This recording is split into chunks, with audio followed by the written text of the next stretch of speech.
سورۃ الروم کی آیت نمبر 20۔ الحمدللہ وکفیٰ وسلام علی عبادہ الذین اصطفیٰ، خصوصاً علی سید الرسل وخاتم الانبیاء وعلی آلہ واصحابہ الاتقیاء۔ اما بعد فاعوذ باللہ من الشیطان الرجیم، بسم اللہ الرحمن الرحیم۔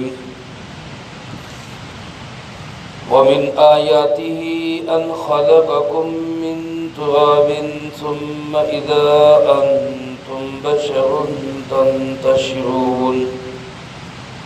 ومن آیاتہ ان خلق لکم من انفسکم ازواجا لتسکنوا الیہا وجعل بینکم مودۃ ورحمۃ، ان فی ذلک لآیات لقوم یتفکرون۔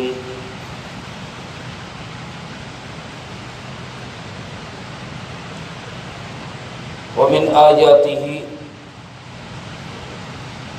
اور اس اللہ رب العالمین کی نشانیوں میں سے ہے ان خلقکم من تراب، کہ اسی نے تمہیں پیدا کیا مٹی سے، ثم اذا انتم بشر تنتشرون، اور پھر تم جب ہی بشر ہو گئے پھیلے ہوئے۔ ومن آیاتہ، اور اسی کی نشانیوں میں سے ہے ان خلق لکم من انفسکم ازواجا، کہ اس نے پیدا کیا تمہارے لیے تمہارے ہی نفسوں سے تمہارے جوڑے کو، لتسکنوا الیہا، تاکہ تم اس سے سکون حاصل کرو، وجعل بینکم مودۃ ورحمۃ، اور اسی نے بنائی تمہارے درمیان محبت اور رحمت۔ ان فی ذلک لآیات لقوم یتفکرون، بے شک اس میں نشانیاں ہیں اس قوم کے لیے جو غور و فکر کرے۔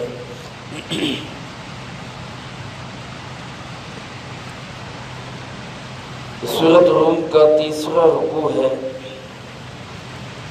اس رکوع میں اللہ رب العالمین نے اپنی قدرت کی 6 بڑی بڑی نشانیوں کو بیان فرمایا، اور ہر ایک کے شروع میں یہ بات ارشاد فرمائی ومن آیاتہ، اور اس کی نشانیوں میں سے یہ بات ہے، اور آخر میں فرمایا ان فی ذلک لآیات، اس میں نشانیاں ہیں، اس میں نشانیاں ہیں۔ اور یہ سارے کے سارے دلائل، نشانیاں، یہ قدرت کے شاہکار اس بات کی بھی دلیل ہے کہ پوری کائنات کا خالق اور مالک صرف اور صرف کون ہے؟ اللہ ہے۔ اور اس بات کی بھی نشانی اور دلیل ہے کہ پوری کائنات کے اندر عبادت کے لائق بھی صرف اور صرف کون ہے؟ اللہ ہے۔ میرے محترم دوستو، جس زمانے میں قرآن پاک نازل ہو رہا تھا، لوگوں نے طرح طرح کی چیزوں کو، مجسموں کو، بتوں کو، اور انتہائی گھٹیا ترین مخلوقات کو بھی معبود بنا رکھا تھا۔ ان کو بھی سجدے کرو، ان کی بھی عبادت کرو، یہ بھی کچھ کر سکتے ہیں، ان سے بھی کچھ ہو سکتا ہے۔ اور آج اس زمانے کے اندر بھی، جس کو ہم کہتے ہیں کہ یہ پڑھا لکھا دور ہے، ترقی کا دور ہے، لیکن یقین کریں کہ انسان انسانیت سے اتنا ہی دور ہو چکا ہے اور گر چکا ہے جتنا جناب محمد کریم صلی اللہ علیہ وسلم کے زمانے سے پہلے گر چکا تھا۔ پڑھے لکھے اور باشعور ہونے کے باوجود آج کتنی بڑی کی بڑی انسانیت دنیا میں ایسی پڑی ہے جو اللہ کے ساتھ بندروں کو معبود بنا رہی، سانپوں بچھوؤں کو معبود بنا رہی، روپے اور پیسے کے سامنے سجدہ ریز ہے، ہر چڑھتے سورج کا پجاری آج کا انسان اس کی پوجا کرنے کے لیے تیار ہے، لیکن نہیں جھکنا چاہتا، تو ایک رب کے سامنے نہیں جھکنا چاہتا۔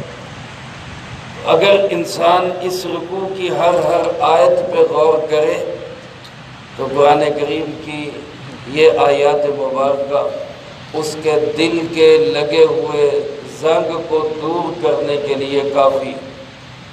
اللہ پاک ارشاد فرماتے وَمِنْ آیاتہ، اس اللہ کی قدرت کی نشانیوں میں سے یہ بات ہے، اس کی علامات میں سے، اس کی نشانات قدرت میں سے۔ بندہ ہوتا ہے نا چیزوں کے علامات اور نشانیاں دیکھ کے پہچانتا ہے کہ یہ فلاں چیز ہے۔ سورج کی روشنی ہے، روشنی سے پتہ چلتا ہے کہ یہ سورج ہے۔ چاند اپنی روشنی سے اور ٹھنڈک سے پتہ بتاتا ہے کہ میں چاند ہوں۔ ہر چیز اپنی نشانات سے پہچانی جاتی ہے۔ اللہ رب العالمین کی نشانیاں، اس کی قدرت کے دلائل، اس کے شاہکار، اللہ فرماتے سب سے پہلا اور بڑا شاہکار میری قدرت کا انسان تو خود ہے۔ وَمِنْ آیاتہ، اس کی قدرت کی نشانیوں میں سے یہ بات ہے، ان خلقکم من تراب، کہ اس اللہ نے تمہیں مٹی سے پیدا کیا۔ ہر انسان کی تخلیق بھی مٹی سے ہوتی ہے، کیونکہ ظاہراً تو ہماری تخلیق ایک قطرہ آب سے ہے، لیکن وہ قطرہ آب کیسے بنتا ہے؟ وہ خون سے بنتا ہے، اور جسم میں جو خون دوڑتا ہے، خون بنتا ہے، وہ کس سے بنتا ہے؟ وہ خوراک سے بنتا ہے، اور جو خوراک بنتی ہے یہ کس سے بنتی ہے؟ یہ مٹی سے پیدا ہوتی ہے۔ تو ہر انسان اصل میں اس کی تخلیق کس سے ہے؟ وہ مٹی سے ہے۔ اور پہلے انسان، اس کائنات کے سب سے پہلے انسان اور سب سے پہلے نبی حضرت سیدنا آدم علیہ نبینا علیہ الصلوۃ والسلام، ان کی تخلیق تو اللہ رب العالمین نے براہ راست مٹی سے کی۔ فرشتوں کو حکم دیا کہ مٹی اٹھا کے لاؤ، اور ہمارے لکھا ہے کہ آدم علیہ السلام کی تیاری کے لیے فرشتے مختلف جگہوں کی مٹی اٹھا کے لائے۔ کوئی سخت مٹی تھی، کوئی کالی مٹی تھی، کہیں لال مٹی تھی۔ اسی کا نتیجہ ہے آدم علیہ السلام کی اولاد کے اندر بھی اس مٹی کے اثرات اور نشانات۔ کوئی بندہ بڑا سخت ہوتا ہے، کوئی نرم طبیعت کا ہے، کوئی گورا اور سرخ ہے، کوئی سیاہ فام حبشی ہے، یہ اس مٹی کے اثرات ہیں۔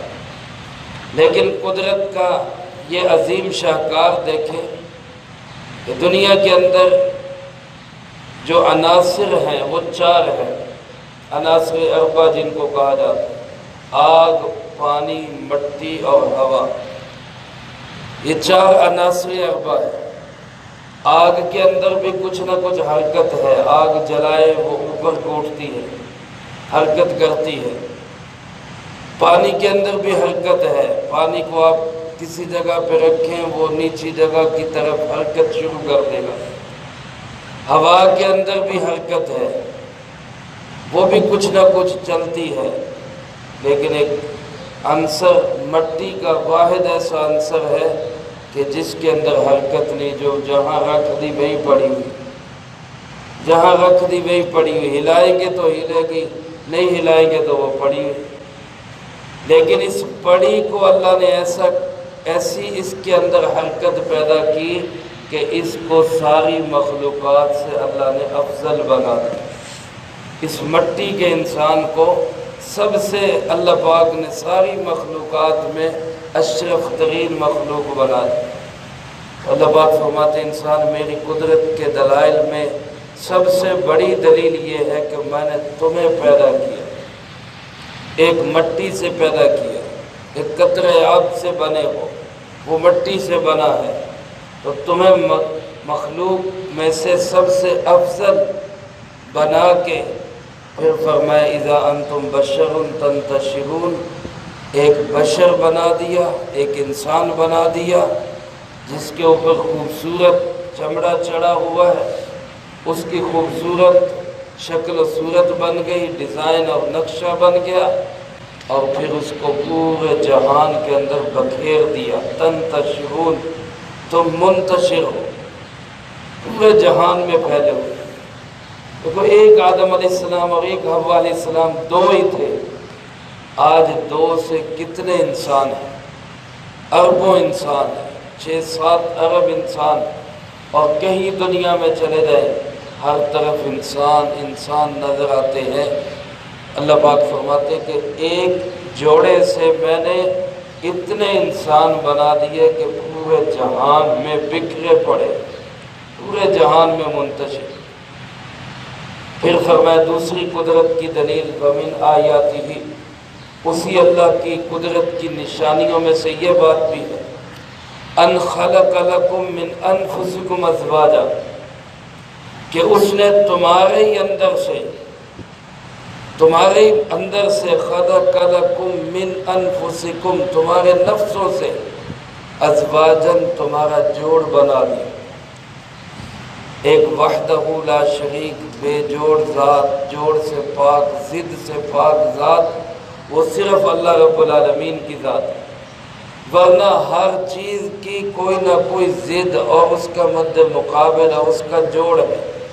اس دنیا کے اندر خوشی ہے تو اس کے مقابلے کے اندر غم بھی ہے، اگر رات ہے تو اس کے مقابلے کے اندر دن بھی ہے، اور اگر کہیں ایک انسان پیدا ہو رہا ہے تو دوسری طرف کوئی انسان مر بھی رہا ہے۔ کہیں اللہ رب العالمین نے لوگوں کو ہنسایا ہوا ہے، کہیں لوگوں کو رلایا ہوا ہے۔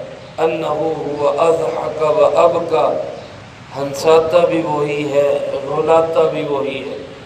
یہ مختلف حالات دنیا کے اندر، مختلف ازداد ہیں۔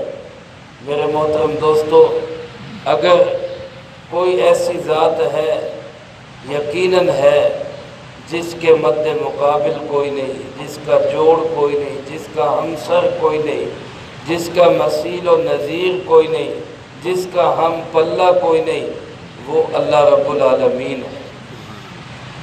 اللہ پاک فرماتے تمہارے لیے میں نے جو جوڑ بنایا ہے من انفسکم، وہ خود تمہاری ذات سے بنایا، تمہاری ذات سے۔ آدم علیہ السلام اکیلے تھے، اللہ پاک نے ان کی بائیں پسلی سے حضرت سیدہ حوا علیہ السلام کو پیدا کیا۔ یہ جوڑ ہو گیا، ایک مرد ایک عورت۔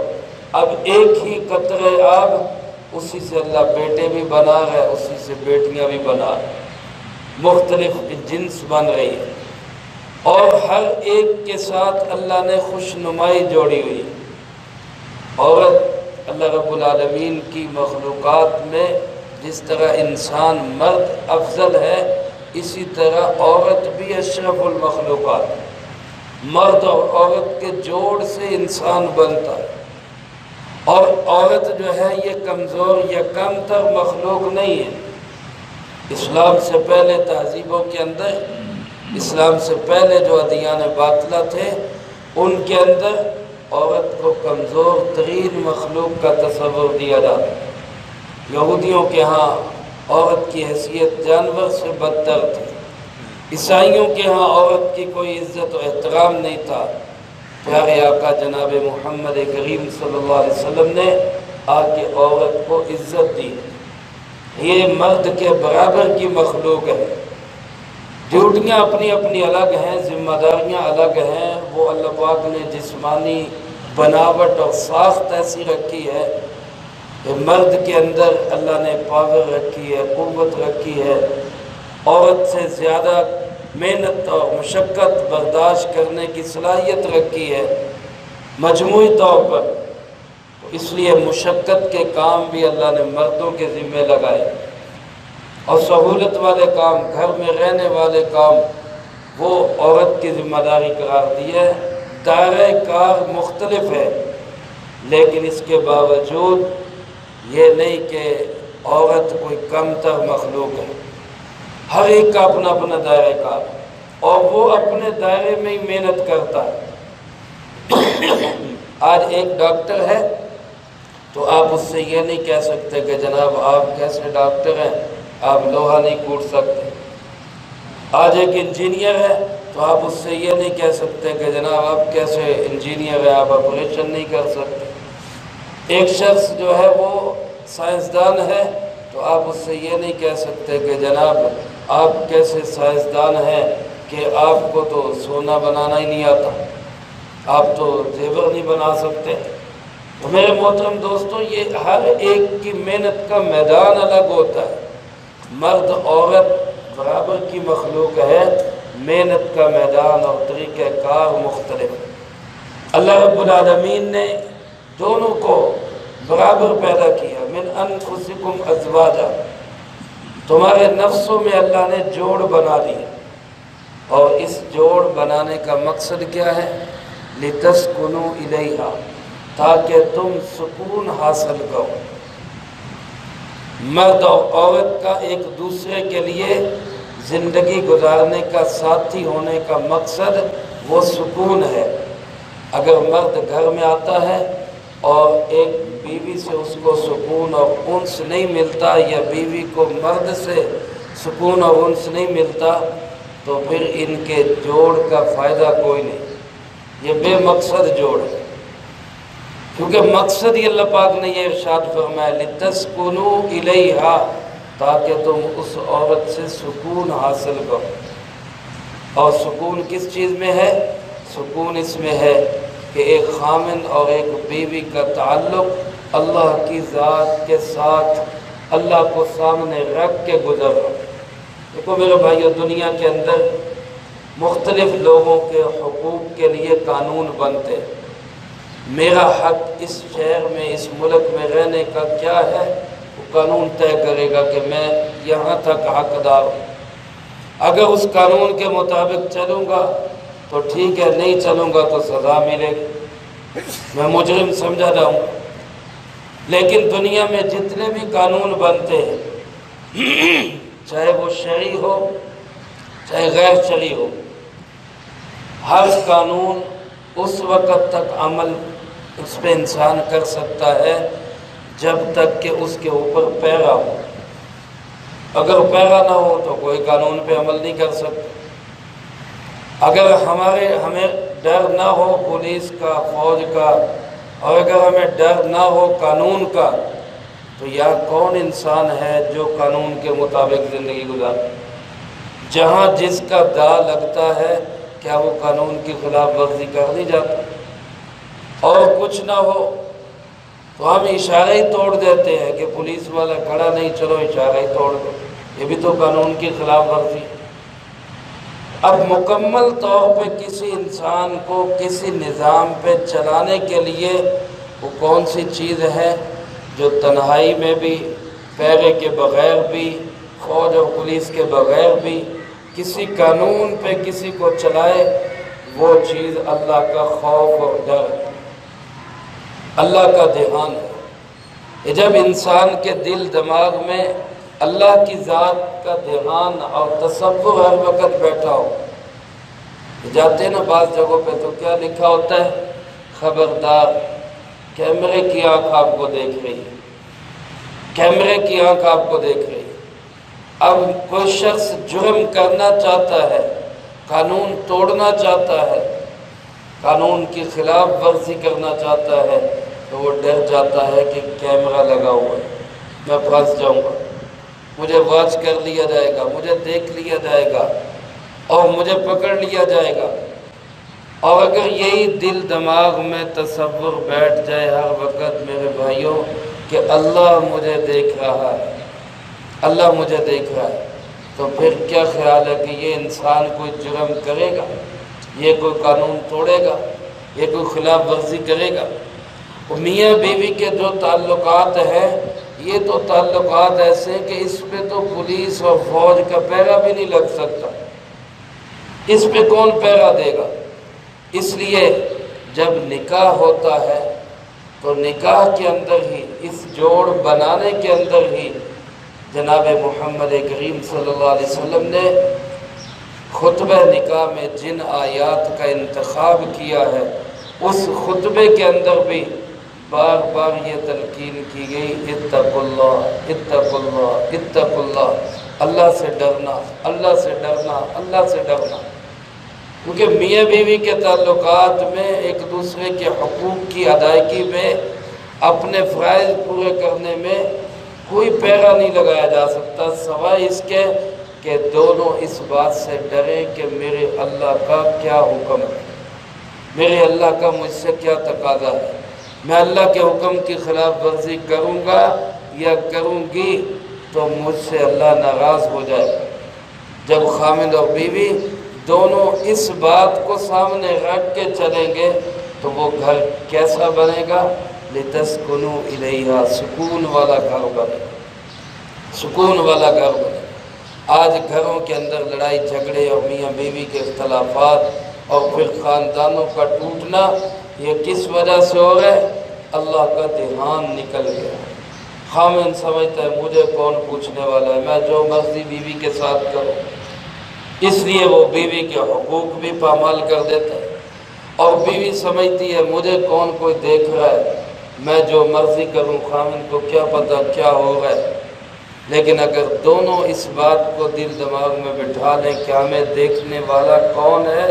وہ اللہ ہے، تو پھر خامن بھی سیدھا رہے گا، بیوی بھی سیدھی رہے گی، اور یہ گھر جو ہے وہ جنت کا نمونہ بنے گا۔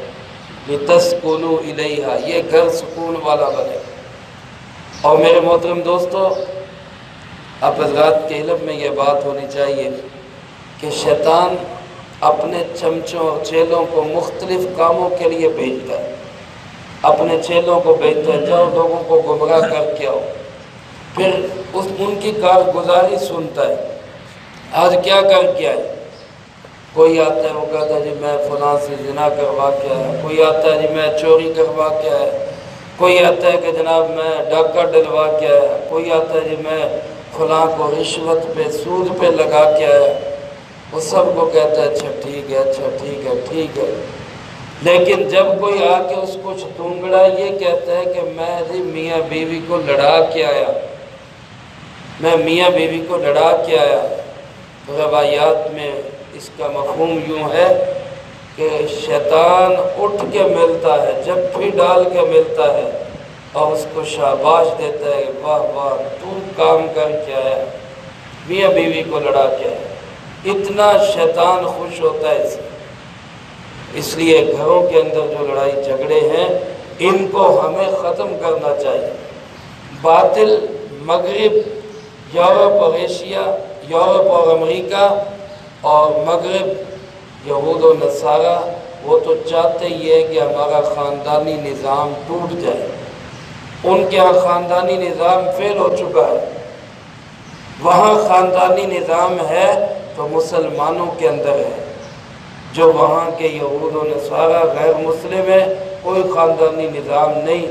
وہ عورتیں مردوں کو ایک سکون اس لیے سمجھتی ہیں کہ شہوت پوری کرنے کی جگہ ہے، مرد عورت کو یہ سمجھتا ہے کہ یہ ایک شہوت پوری کرنے کی مشین ہے، اس سے زیادہ ایک دوسرے کو کوئی حیثیت دینے کے لیے تیار ہے۔ میرے محترم دوستو، یہ سکون نہیں ہے، سکون شرعی نکاح کے اندر، اللہ کا حکم پورا کرنے کے اندر۔ اور پھر اللہ نے دیکھا دو اجنبی انسان، اللہ فرماتے وَجَعَلَ بَيْنَكُمْ مَوَدَّةً وَرَحْمَةً، اس اللہ نے تمہارے اندر محبت اور رحمت ڈال دی۔ حدیث پاک میں آپ صلی اللہ علیہ وسلم نے ارشاد فرمایا کہ دو اجنبیوں کے درمیان سب سے زیادہ شدید ترین محبت پیدا کرنے والی چیز وہ نکاح سے بڑھ کر میں نے کوئی نہیں دیکھی، نکاح سے بڑھ کر میں نے کوئی نہیں دیکھی۔ اگر اللہ پاک خامند اور بیوی کی آپس میں ایک دوسرے میں محبت ڈال دے تو پھر یہ رشتہ اتنا پائیدار رشتہ ہوتا ہے کہ بیوی کو اپنے ماں باپ بھول جاتے ہیں، خامن کو اپنے بہن بھائی بھول جاتے ہیں، وہ دونوں ایک دوسرے پہ جان دینے کے لیے تیار ہوتے ہیں۔ یہ محبت کس نے ڈالی دلوں کے اندر؟ اللہ رب العالمین۔ اس لیے جب ایک دوسرے سے کہ حقوق پورے کریں گے اور اللہ سے ڈر کے زندگی گزاریں گے تو اللہ آپس میں محبت بھی ڈالے گا اور رحمت بھی ڈالے گا۔ دو لفظ ارشاد فرمائے، مودتاً ورحمہ، ایک دوسرے کے ساتھ محبت۔ جب محبت ہو تو پھر تو ویسے ہی انسان مہربان ہو جاتا ہے، لیکن اگر محبت نہ بھی ہو، دل نہ بھی ملے ہوں، تب بھی نکاح کا تقاضا یہ ہے کہ ایک دوسرے کے ساتھ رحمت اور شفقت ہونی چاہیے، ایک دوسرے پہ مہربان ہونے چاہیے۔